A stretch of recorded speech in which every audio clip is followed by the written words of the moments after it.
Assalamu alaikum and welcome to Islamic Audiobooks collection. We'll be continuing to listen to The Crusades Through Muslim Eyes, which we downloaded from IslamicLegacy.org. Let's listen.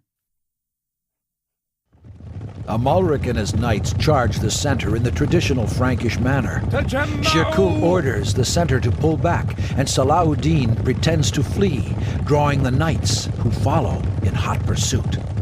The left and right flanks of the Syrian army emerge behind the knights, cutting them off from the rest of the army. Salahuddin turns the center wing around to face the knights, completing the trap. Amalric's knights are decimated. The king barely escapes with his own life. But there was much more training to come for the young Salahuddin. He was given the extremely difficult task of holding the port of Alexandria with only 1,000 men against Frankish attack for 3 months.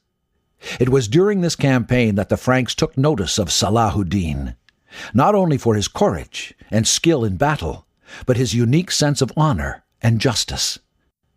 Meanwhile, Shirkuh and his armies rode day and night at dizzying speeds, fighting campaign after campaign until they were able to rid Egypt of all opposition. Sadly, just 2 months after his final victory, Shirkuh was taken ill and died. Inna lillahi wa inna ilayhi raji'un. The advisors of the Shiite Khalifa chose Salahuddin to be emir because he was the youngest and seemingly the most inexperienced and weakest of the emirs of the army. If that was their intention, then they had not understood this young man in the least. Within a year, Salahuddin had replaced all potentially disloyal officials around him with trusted confidants. He crushed a revolt led by Egyptian troops and repelled Amalric's 5th and final attempt to take Egypt. Salahuddin became the unchallenged master of Egypt. And then the course of history took a mighty turn. Nuruddin passed away suddenly, Inna lillahi wa inna ilayhi raji'un. leaving his 11-year-old son As-Saleh as his successor. The Frankish king Amalric followed suit, bequeathing his kingdom to Baldwin, his 13-year-old son, afflicted with the terrible disease of leprosy. Perhaps the most serious challenge to Salahuddin's dominance would have come from Manuel the emperor, and leader of the powerful Byzantine army. But the Byzantines were crushed by Arslan II, the grandson of Kilij Arslan. Manuel died soon after, and he took with him his dreams of conquering all of Syria and Egypt. The responsibility to lead the Muslim nation against the Crusaders fell to Salahuddin. Chapter 9. Salahuddin ibn Ayyub. Although the Sultan Salahuddin ibn Ayyub was short, small, and frail, his often melancholy face would light up with a comforting smile that would bring peace and ease to those around him. Like Nuruddin, his personal observance of Islam was supremely strict, and yet he was lenient and forgiving to the faults of others, except when it came to dealing with those who insulted Islam, whether they be heretical Muslims or the Franks. In this, he was more merciless than his predecessor. The Sultan kept around him those who were learned in the religion, of sound mind and character, and imparted wisdom in the most critical moments. The most well-known of them was Baha'u'ddin ibn Shaddad. Ibn Shaddad memorized the Quran under the eminent Hafiz Abu Bakr Yahya ibn Sadun of the Spanish city of Cordova. He was also a noted muhaddith, jurist of the Shafi fiqh and the Qadi of Aleppo. The Sultan was very fond of reading the Quran. When he passed the night in his tent, he used to charge the Mamluk on guard to read him 2, 3, or 4 sections of the Quran. Upon hearing the Quran, his heart would melt, and tears would flow down his cheeks. He was also devoted to reading and studying hadith, and was especially interested in studying the chain of narrators.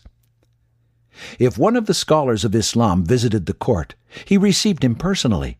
He would command all those who were present to be seated, including his sons, as well as the Mamluks on duty, to listen to the traditions recited as a sign of respect. If any of the scholars of hadith were such characters as do not frequent the gates of the sultans, or were unwilling to present themselves in such places, Salahuddin would go himself to seek them out and listen to them. When he was at Alexandria, he often visited Hafiz al-Isfahani and learned from him a great number of hadith. Twice a week the sultan would sit in public, surrounded by jurists, qadis, and men learned in the law to administer justice. Everyone who had a grievance, regardless of age, status, or wealth, was admitted. He never sent away those who came to complain or demand redress. Rather, he would receive with his own hand their petitions, listen to them carefully, and write on each one the terms that Allah suggested to him. The Sultan's mercy extended to all, both the Muslims and the Franks. Christian chroniclers devoted numerous passages to the admiration of Salahuddin and his justice. They openly lament the absence of an equal character among the Christians. In fact, the Franks had such difficulty reconciling their love for Salahuddin with their traditional hatred for the enemy that they made up stories about his true origins. According to Crusader legend, Salahuddin was the grandson of a beautiful French princess forced to marry a valiant Turk, whom the Franks named Malakin. Chapter 10. Renaud of Châtillon and the Templar Knights. The death of the Christian king Amalric and the succession of the impotent Baldwin the Leper brought about a power struggle between two Christian factions. One faction was led by Raymond of Tiberias, who desired peaceful coexistence with the Muslims. Raymond was a very dark-skinned, hawk-nosed knight that spoke Arabic fluently and had acquired reading and writing skills during years of captivity under the Muslims. Raymond could easily have passed for a Syrian emir, except for his large stature that betrayed his Western origins. The other faction was led by Renaud of Châtillon, another knight that had migrated from France during the Second Crusade. Historians describe Renaud as fanatical and greedy, with an insatiable appetite for conspiracy and bloodlust. He aroused more hatred between Muslims and Christians single-handedly than decades of war and killing. Renaud had led the right-wing Christians that had recently migrated from the West. Most of these men had not been tempered by years of living side by side with Muslims, so they perceived the politics of the situation in simple terms, black and white. The Muslims were the enemy, and they had to be exterminated. There was no other acceptable aim or outcome. Renaud enjoyed considerable influence thanks to the support of the Templars, as well as newly arriving knights. But his influence was counterbalanced by Raymond's imposing presence, the respect he commanded due to his wisdom, courage, and experience. The relationship of trust between Raymond and Baldwin the Leper King maintained stability in the region for a short while. Then Baldwin died, and the throne eventually fell to Guy de Lusignan, a handsome but dim-witted Frenchman who was extremely susceptible to bullying. Guy de Lusignan was a puppet in the hands of Renaud of Châtillon and the militant Templars.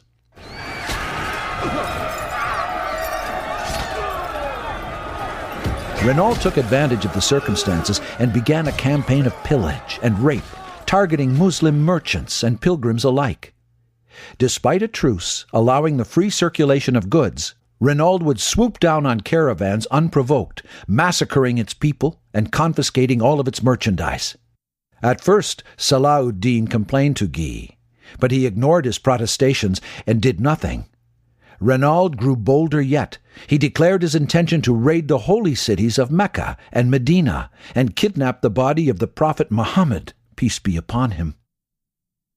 In 1186, he captured a caravan en route to Mecca, massacred all the armed men, and led the remaining captives to his fort of Karak. When some of them dared to remind him of the truce, he remarked, "Let your Muhammad come and deliver you." Salahuddin had been much disturbed by the previous actions of Renaud, but now Renaud had crossed a line, daring to insult the Prophet Muhammad, peace be upon him. Salahuddin swore that he would kill Renaud with his own hands. He would make good on his promise. Renaud had willfully and deliberately broken the truce between the Muslims and the Christians.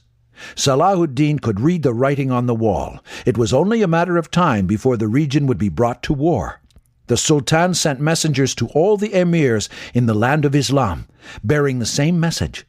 The French had treacherously flouted their commitments. It was time for the Muslim nation to gather all its might and power to fight in the jihad against the Crusaders. Chapter 11. A Clever Ruse. Many a Muslim leader had underestimated the Frankish knight, especially his ability to charge into the midst of an army with terrific momentum, lance firmly entrenched in his underarm, body anchored against his high-back saddle. He was a human fortress, laced with heavy armor from head to toe. Over the many years that Frankish knights had fought with the Muslims, they learned many lessons. They kept close together in a box-like formation and placed their foot soldiers on the outside perimeter to protect their horses. The knights were patient, and their actions deliberate. Even 100 knights presented a formidable opponent. This time, there would be thousands, and among them, the fanatical Templars and Hospitallers. It was for this very occasion that Salahuddin had recruited a special breed of Mameluke warriors. Only 1,500 strong, but they were known for their speed, agility, and physical prowess. They wore light armor and rode the fastest horses in the land. Under the desert sun, they trained day in and day out until they learned to move effortlessly across the desert dunes. Salahuddin must have been wondering if his Mameluke warriors were ready to take on the knights. The Christians had gathered their forces in response to the Muslim call for jihad. They were garrisoned among the lush, watered gardens of Safuria. They occupied a position of strength from which they could repulse Muslim attacks with ease. No, the battle must not be fought at Safuria. It must be on the burning sands of Galilee, where the mobile, lightly armored, and lightning-fast Mamluks were at their strongest against the slower, heavily laden, iron-clad knights. But with experienced leaders like Raymond of Tiberias and Balian of Ibelin, how was one to draw them out into the desert and willingly abandon their position of strength? That was almost as hard as winning the war itself. Salahuddin's spies provided the answer. Tension between Raymond of Tiberias and the right-wing Renaud of Châtillon were at an all-time high. They reported the installation of a new king, the weak-minded coward named Guy de Lusignan. Was it possible that these experienced men would choose such a man to be their king and commander? The only explanation was that he was a puppet in the hands of the hawks. In that case, challenging the foolish pride of the new king may be the answer. Far from Safaria, across the desert plains of Hattin, lay Raymond's castle at Tiberias. There, the Lady Eschiva remained alone and unprotected. Would the Christians come to the rescue of this damsel in distress? Salahuddin took a calculated risk and laid siege to the castle.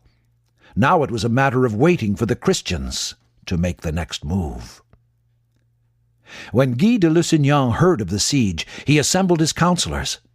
This situation called into question a fundamental law of the kingdom, that the king had an obligation to go to the aid of a vassal if threatened by Muslim attack. This wasn't just any law, but the foundation on which the kingdom was established in the Christian outposts. How could small, outlying territories survive in the Muslim world without certain knowledge that the whole Christian state would come to the rescue of the smallest part? As a king, nobody would trust him if he did not go to the aid of the Lady Eschiva. But Count Raymond recognized Salahuddin's strategy at once. He called for quiet, and then spoke with authority. He pointed out Salahuddin's strategy. Salahuddin was simply baiting them out into the open. The Sultan would never harm his wife. All they had to do was sit tight and refuse to be drawn out of Safuria.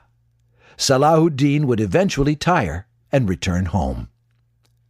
If they marched out on the waterless plateau between Safuria and Tiberias with full strength, then they would risk a disaster of such magnitude that it would destroy the entire colonization of the Holy Land and betray the martyrs of the First Crusade. For a while, common sense, and Ramon's eloquent words hung in the air. But the hawks used their guile to twist and confuse the minds of the people. They accused Ramon of being a Muslim and an ally of Salahuddin in secret. Why else would he not be concerned about the safety of his own wife? The king bowed to their threats and issued orders to march to Tiberias. Salahuddin's strategy worked. Chapter 12. The Battle of Hattin. The emirs came from the farthest corners of Muslim lands to answer the call for jihad. From east of the Euphrates came Muzaffar al-Din Gukburi. From Damascus, the Mamluk emir Sarim al-Din Kaimatz, and from Aleppo, Badr al-Din Dildirim. They came to join Salahuddin and his Mamluk warriors in what they knew to be a decisive confrontation with the Crusader Knights.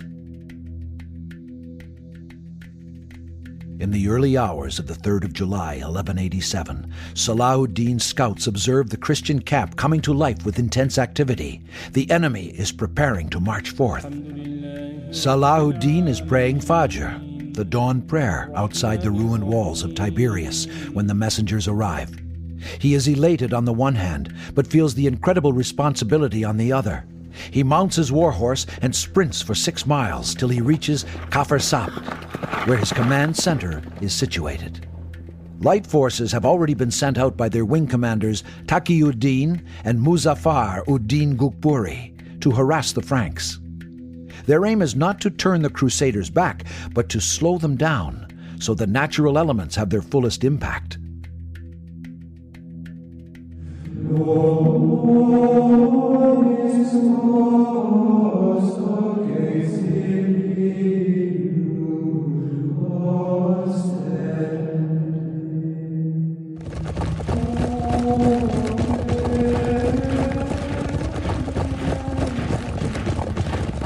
The Christian army is the largest assembled in the history of Jerusalem. It travels in 3 sections. The leading section, or vanguard, of the army is commanded by Ramon of Tripoli and his personal contingent of knights. The center is occupied by King Guy de Lusignan, along with the bishops of Acre and Lida holding the true cross. The rear guard is commanded by Balian of Ibelin and includes the Templars and Hospitallers. As expected, the knights are traveling in a big block, with the infantry forming a perimeter around them to guard the horses from direct attack.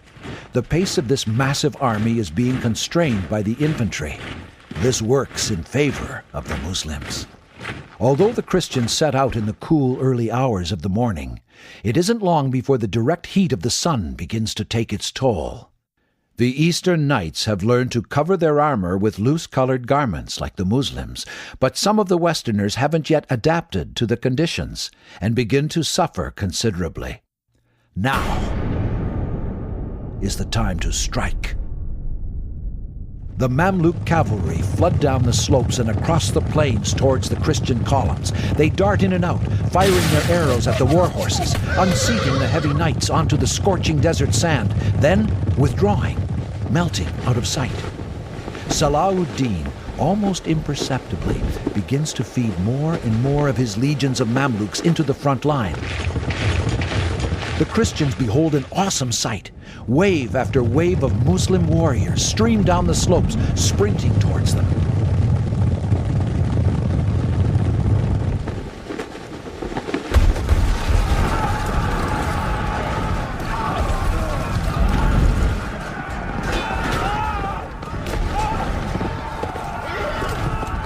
As the day progresses, the Franks begin to feel the exhaustion from the heat, the thirst, the constant shower of arrows from the sky.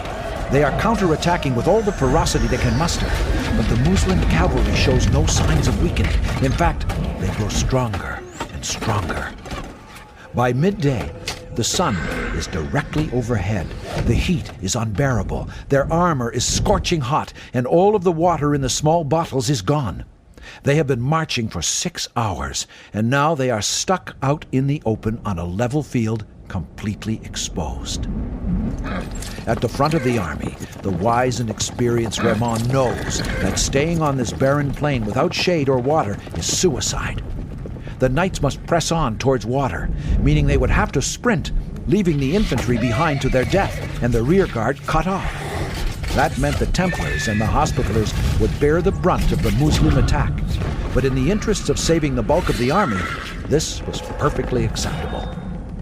But the rear guard had come to its own decision. They are a fair distance behind and suffering from continuous pounding from Gukburi's men. They paused to allow their knights to charge into the Muslim concentrations to break them up. Guy orders a full stop. Now Raymond loses his composure. Has the king gone completely mad? The whole army is trapped in the desert, surrounded and outnumbered by the Muslims. This is insane. Raymond decides to break away from the main body by charging into the midst of Taqiyuddin. Salahuddin is aware that if a large number of knights get away and manage to re-establish themselves in a defensive position near water, then the whole tide of the war could turn. So far, the son of Ayub has been content to harass the enemy, to slow their progress down, allowing the heat and the thirst to take their toll.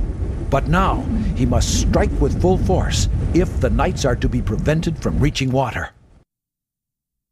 That's it for today. Please do continue to listen and support us. Jazakallah khair.